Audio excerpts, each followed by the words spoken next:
Welcome to That Shooting Show. My name's Steve Anderson. I am your humble host. First things first, look who it is. The finest production handgun of its kind. The Walther Steel Frame PDP. Okay, Anderson's a used car salesman. Well, I'll tell you one thing I'm not is a used gun salesman. Because you're not going to be able to find But if you don't like it, they will take it back and they will give you your money back. Now, that's not going to happen unless you're just, I don't know, not very smart. But seriously, the Walther Steel Frame PDP, it's the best gun of its kind ever made. And that's just all there is to it. Okay? All right. We are, of course, a proud service of Walther Firearms. And also CR Speed, the AMG-lab.com Commanderson timer, continues to turn heads and blows minds by putting the time into the tablet. OutdoorDynamics.net remanufactures the finest competition ammunition you can dispense. Hunter's HD Gold is the only eyewear that I wear. I am unaware that I ever wear any other eyewear. Targets USA manufactures the finest steel targetry on the planet. ShootingSportsInnovations.com is a lot to type because there's a lot to see. And OutdoorDynamics.net remanufactures. I might have done that one already. In which case, we'll redo the fact that they remanufacture the finest competition ammunition you can dispense. All right, we got 3 new classes with Kita Bussey coming up in Ohio, North Carolina, and New Mexico. Check those out. If you want us to come to your range, we can take 16 people. And the class that we do together is the best firearms training I have ever seen. After we did the first one, we kept looking at each other going, I cannot believe how great that was. We knew it was going to be good because we had practically invented our lanes. But when we're getting 5, 6, 7, 8 seconds off of field courses for B and A class shooters, when was the last time you got 5 seconds off the stage? Okay, it doesn't happen that often. When we work together, it happens all the time. Because when you're with me, I don't have to worry about your movement. Okay, and when you're her, when you're with her, she doesn't have to worry about shot calling and the mental game. Okay, it's the best class you can get at the same time. And if you want us to come to your range, both of our schedules are filling up quickly. If you want to do the joint class with me and Kita both, you need to get on that. Contact one of us immediately. Mental management online starts tonight. Oh, I'm so excited about this. So tonight's mental management is for junior athletes in any sport. And the whole family can attend for the price of one. So for $350, the whole family can do the entire mental management class because parents, you are the mental coach. Your kids' primary coach may or may not know anything about the mental game. They may or may not understand the power of positive imprints. But if the kid knows about these things, then the kid and the parent can work together to minimize the damage that these coaches can do. Okay? So mental management for junior athletes in any sport starts tonight at 9 p.m. and we'll be doing them every month. Okay? But the whole family can attend for one price. We're going to be in Buffalo Valley, Pennsylvania, Dripping Springs, Texas, Cottageville, South Carolina. If you want a free class at your range, it is so easy. All you got to do is shoot me an email. Hey, I want to do a class. We'll pick a date. We'll find a range. I'll take care of everything else. Okay? And then finally, the Red Carpet Coaching Program is a program where you get virtually unlimited access to me for 90 days. And I've got 4 or 5 people signed up so far. One of them turned around a 2-year slump. The other one went from the middle of the pack to he and his daughter winning their local match. Middle of the pack to winning. Okay? I'm going to hold you accountable. And you also get Tough Love Steve. Tough Love Steve doesn't come around very much. But if you tell Tough Love Steve that you can't dry fire on Tuesdays, just because life is hard on Tuesdays, I'm going to say, really? That's what you're going with? You really think I'm going to believe that? Because I don't believe that. But normal Steve would say, oh, okay, have a nice day. Tough Love Steve says, I think Tuesday's a good day to dry fire. So, everybody is worried that they're practicing wrong. And that's because a lot of people are over-informed. And what that means is they would rather learn things than do things. They would rather watch videos or read another book or listen to somebody else instead of just putting the rig on and doing the work. Okay? So, number one, If you are getting negative imprints in training, and an imprint is an opinion of ability. So if you're training and you're constantly thinking about things that you can't do or things that you can't do well, those are negative imprints. That is the second biggest problem in the sport. Because the shooter that misses reloads, the shooters that fast sloppy, the guy that can't hit swingers, the guy that's terrible on steel, that's the guy that goes to the match. So these opinions are shaping who you are and what you do. If you're taking classifiers, that's 100% self-image. If you shoot better in practice than you do in a match, well, there's two problems with that. We'll get to that in a minute. But those are imprints to self-image of who you are and what you do. It can be changed. It can be changed, but it takes conscious effort to reshape those imprints. So if you're getting negative imprints in training, you're practicing wrong. Number two, if you're shooting really well all the time, that's not training, that's performing. Okay, what you're doing there is you're displaying your current level of subconscious skill. Now, there's nothing wrong with that, but let's not call it training because it's not. Now, it could be practicing competing, which is great. But if you're shooting well all the time, by normal definition, that's not really training. Training is going to be messy because what you've got to do, you've got to drag your subconscious skill out of subconscious, shine on it with a flashlight, beat it with a hammer to modify and improve it, and then rep it out to put it back in the subconscious. Okay, while that is happening, you're not going to be shooting well by the normal definition. It's going to be messy. And you should look forward to that. You should look forward to making new mistakes. New mistakes means that you're growing. Old mistakes mean that you're not. Okay, so new mistakes are great. I want you to make every new mistake you can make is good for you. Old ones are not, because it demonstrates that you're not learning. And you might not be learning because you're not writing it down. So we'll get to that in a minute. If you never practice competing, you're practicing wrong. Okay, local matches are not for practicing shooting. They're just not. Local matches are for practicing competing, because you're never going to do enough of any one thing at a match for it to qualify as practice, except compete. That you will do all day long. Because inside of every classification, it isn't the best shooter that wins. It's the best competitor that wins, not the best shooter. The middle of the pack of every division, nationals, those guys are just as good as the winner. In some cases, they're better, but they're not as good competitors. And that is because of negative imprints during training. Okay? I'm not going to name names. You know who they are. Okay? Self-image will not allow access to skill. Self-image puts you where you believe you deserve to be, not where you want to be. Okay? You only see two kinds of people on the range. Shooters you can beat and shooters that can beat you. And that is a function of self-image. Okay? And you can't lie to yourself about it.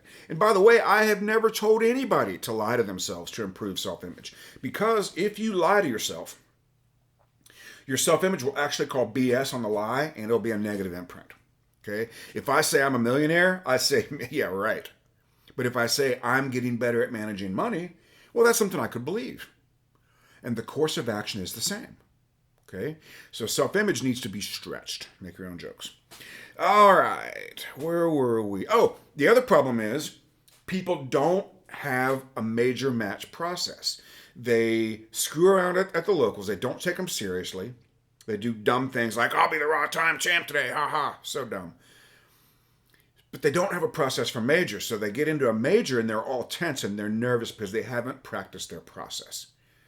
Okay, treat every match the same. And particularly if you do well or you tend to win your local match, find ways to increase pressure. Because pressure is good for you and you need more of it. Okay, number 4, if you're tracking speed and accuracy at the same time, you're practicing wrong. Because you will never get faster and more accurate at the same time. The only way for that to appear like it's happening is if you immerse yourself in shot calling. If you immerse yourself in shot calling, it might appear that you're getting faster and more accurate, but what you're actually doing is harvesting the zenith. Oh, man, you're harvesting the zenith. Woo, that might need to be a t-shirt. What are you doing, Anderson? I'm harvesting the zenith. I wish that was clickbaity. That might be clickbaity enough to do it. And if you wish to harness the zenith, you've got to use the 3 modes of accuracy if you want to harness the zenith. Okay? Man, I'm going to have to have AI make me like this mythical. Well, it wouldn't be. I'd be standing with like a scythe. I think it's pronounced scythe. Like I'm harvesting something, but what would a zenith look like? I feel like it needs to be a creature, but I'm not butchering the zenith. I'm harvesting the zenith. Okay, if you want to harvest the zenith, you must get into the 3 modes of practice, which are. So I'll tell you a funny story. The chocolate and the strawberry I remembered. The vanilla, I forgot. Go figure. And then I realized that the audio wasn't recording. I may or may not have said some questionable things. I may have made my own jokes. And I was like kind of on the fence because I thought, man, I don't know. This might be over the line. And worrying about it caused me to have conscious thoughts. Okay? And then I realized the audio wasn't being recorded because I had the wrong mic setting, so I have to redo it anyway, so it's fine.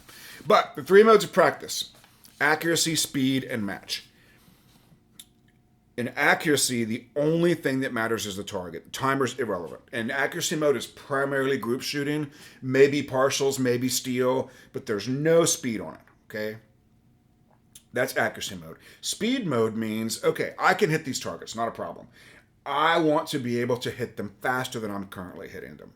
So we know that you can do it, but we're not doing it as fast as we want to be able to. So we're going to try to do some things sooner so that we can hit the targets accurately faster. We're going to create a faster human being who knows how to hit these targets. Match mode is where you harvest the zenith. Okay? Analyze, strategize, memorize, visualize. Surrender to the eyes, and leave only acceptable shots as quickly as you can see them. And what you're really doing there, you're putting a premium on putting a dot in the middle of the target, and you're activating the makeup switch or the fill-in switch if you're in South Africa.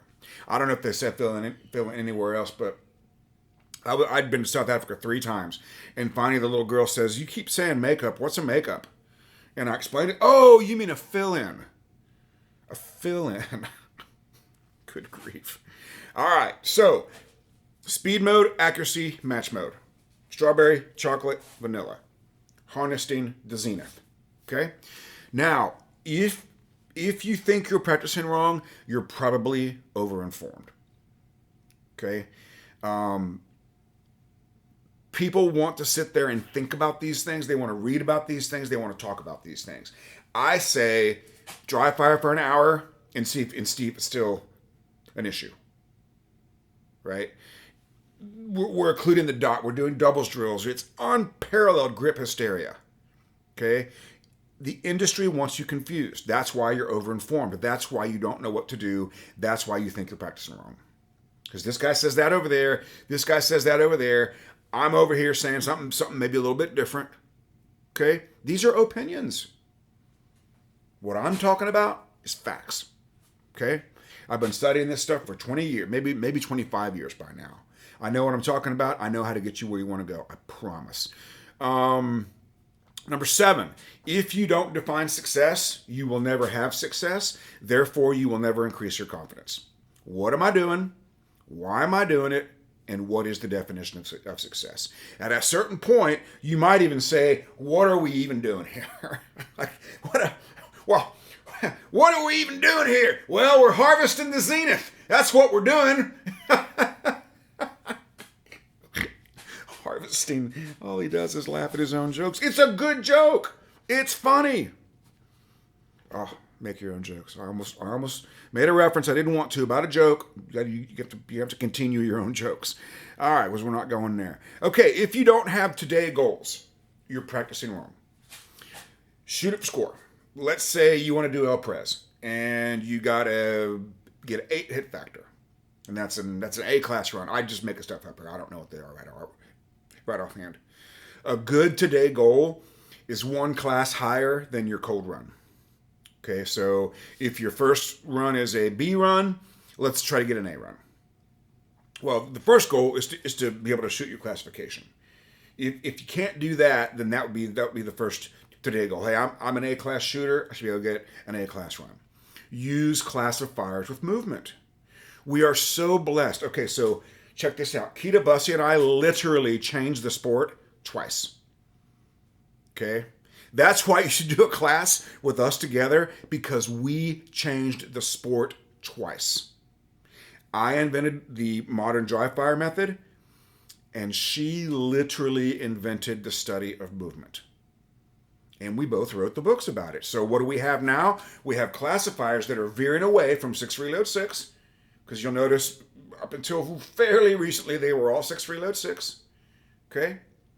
And they didn't have hardly any movement. And now, because we changed the sport, they're getting away from those things. Meaning no more 6 reload 6, and we're adding movement. And I fully support both of those. Okay? I think it's fantastic. So, El Prez, let's say I got a B class run. I'm an A class. I want an A class run. That's cool. I'm going to dry fire it until the speed I need is normal. Okay? And then I'm going to shoot for score. And you want to do that pretty rapidly, meaning you're going to shoot it for score, say, okay, that's my run. I got a B class run. I think I can do an A class run. Do the math, budget for how many Charlies you think you can have. I usually budget 4 Charlies on a 12 round stage. And I try to put them on the partials if there's partials. And then dry fire, depending on what division you're in, you're going to dry fire it 10 to 20% faster, maybe 25. PCC, the gap would be small. Open, the gap would be like a 10% gap for open PCC. Carry optics might be a little bit wider gap. And then anything with iron sights would be a wider gap than that. Okay. Ironically, revolver would be just about the most realistic. Okay. And then shoot for score. Once you achieve your goal, move on. Well, I got to be able to do it twice. If you could do it twice, you probably would have already done it. Get it done, take the win, move on to something else. Okay? If you're obsessed with splits and doubles, you are practicing wrong. That is the highest risk for the least reward in the entire sport. Splits and doubles. Highest risk, least reward. Okay? Take your points down, hypothetical or real, divide it by your hit factor, hypothetical or real. That's how much time you have to shoot alphas. Okay? And my favorite example is a 5 hit factor. Okay, so what is a mic worth in a 5 hit factor stage? Go ahead, I'll listen. Scream it loud. Scream it loud. A mic is worth 3 seconds in a 5 hit factor stage. So it's 15 points down divided by the hypothetical or known hit factor. It's worth 3 seconds. Okay, get ready to make your own jokes. You can do a lot in 3 seconds to prevent or correct that miss. This is why shot calling is so critical.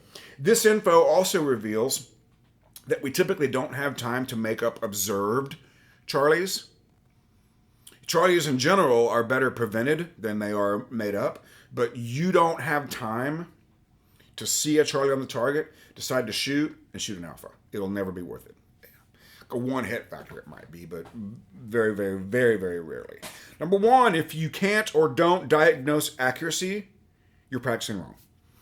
What I mean by that is a bad shot can only be sight or trigger. Well, it could be grip. Grip can contribute to it, but grip can't cause it.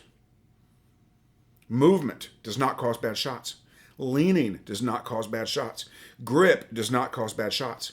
They contribute to the poor sight pictures on which we choose to shoot that cause bad shots. Okay? The leading cause of bad shots is poor sight pictures. Okay? What are we even doing here? Now, it may not be a problem in training. If I'm working on speed or movement, I don't care. I've already proven I can hit the targets. Okay? But you must be able to diagnose accuracy issues if that matters. And my biggest complaint about the doubles drill hysteria is the guy posts his target and he goes, oh, I'm low left because of grip. Well, you're low left because you steered the gun there and chose to fire. Or you didn't time it correctly. or whatever. But it's trigger. It's either sight or trigger. And here's how you know.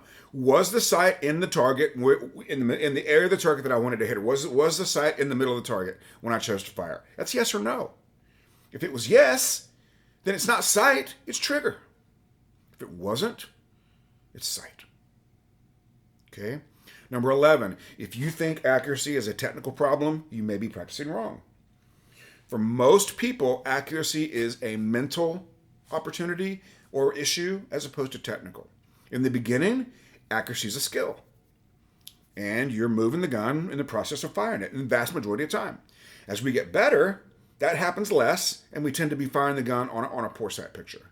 So, in what I see over and over and over again, a guy spends the week training, shooting perfect alphas. Man, I'm shooting great alphas. Feels slow, imprints that he's slow, goes to the match, gets in a hurry, shoots a bunch of Charlies, Deltas, and Mikes, and thinks he needs to practice shooting alphas. What he needs to do is practice getting faster, and then go to the match and choose to shoot alphas. Because accuracy in the beginning is a skill, later it becomes a choice. And number 12, if you practice slow and compete fast, you are definitely practicing wrong. Okay, that needs to be opposite. We need to practice fast and compete at the speed of sight. Okay, remember the conscious control of speed in competition is always an error. But in training, you must control the speed. How are you going to find the new gear if you don't focus on getting faster? But if you're judging accuracy at the same time, you're going to get negative imprints and you're going to shoot worse at the match. I promise. And you've done it. If you've ever practiced more and shot worse, we've all done it. It's negative imprints every single time. Okay? Number 13, if you obsess about your mistakes, you're practicing wrong. Okay? The best thing to do after a random mistake is to laugh about it. It insulates the mistake from your self-image. I don't know who that was, but it wasn't me, because I don't do that. Okay? Now, if it happens again, we need to diagnose it. But the mistake is only useful to identify the immediate solution or correction. And I would say most of the time this issue comes up, it's because we're making technical gains and we're losing some accuracy. We're getting faster and we're losing points. Okay? But if you have strong match mode, who cares? Who cares? I'm building a faster athlete who can shoot alphas faster. It's perfect. But if you obsess over every mistake, you're damaging your self-image, which damages your access to skill. And the worst part is, this happens to people, and they think they need to train more to get rid of it. So training skills for a mental opportunity is literally like doing sit-ups for a head wound. It is not harvesting the zenith, okay? It's doing sit-ups for a head wound. Number 14, if you're not writing a book about your best shooting, you are practicing wrong, okay? The journal is something. Number one, that's the number one reason for the red carpet coaching is daily journal entries. Okay, and I make people send them to me. I read them. Okay, if you're not writing a book about your best shooting, you're practicing wrong. I mean, where else do we resist this? You know, does your algebra textbook tell you how to do equations incorrectly? Well, that's a dumb example. Why would I do that? What's what you're doing? Or does an algebra textbook tell you how to do equations correctly and then challenge you on doing them? I mean, what are we even doing here? We're not harvesting the zenith if we're putting speed on it. I feel like me and Jim Palmer need to have some sort of like epic AI battle royale in which he yells, put some speed on it, and I yell, harvest the zenith. Well, harvesting the zenith is better. Harvesting the zenith. little Metallica moment for you there. Okay, if you're not writing a book about your best shooting, you're practicing wrong. Okay, you are learning things and you have opportunities to build your self-image. If you don't document this, you may have to learn it again. Okay, how many times have you had to learn that pushing it till the wheels fall off causes poor accuracy? Which can be great in training, it's fine. But let's not do that in competition. Okay? And finally, if you think you're practicing wrong, you're practicing wrong. Okay? If you are so overinformed and getting so much information from so many sources that you just don't feel confident in what you're doing and how you're doing it, you're practicing wrong. because you cannot get the positive imprints you need in that environment. Okay? Anytime you're practicing more and shooting worse, it's going to be negative imprints the vast majority of the time. In fact, I don't know if I could think of any other reason, but it would be like a 1% reason. Okay? All right. So, hope you've enjoyed today's show on Am I Practicing Wrong? Hope you've enjoyed me coining a new term, harvesting the zenith. And I highly encourage you to try one of these guys. I know they can be hard to find sometimes. See, internet, it's clear. So, oh, he pointed a gun at the screen. Yeah, I've done riskier things than that. All right, till we meet again, be like me, do what I do, say it with me, 1, 2, 3. Till we meet again on the Zoom, on the line, on the range, or anywhere else. Be like me, do what I do, say it with me, 1, 2, 3, love you, bye, and get to work.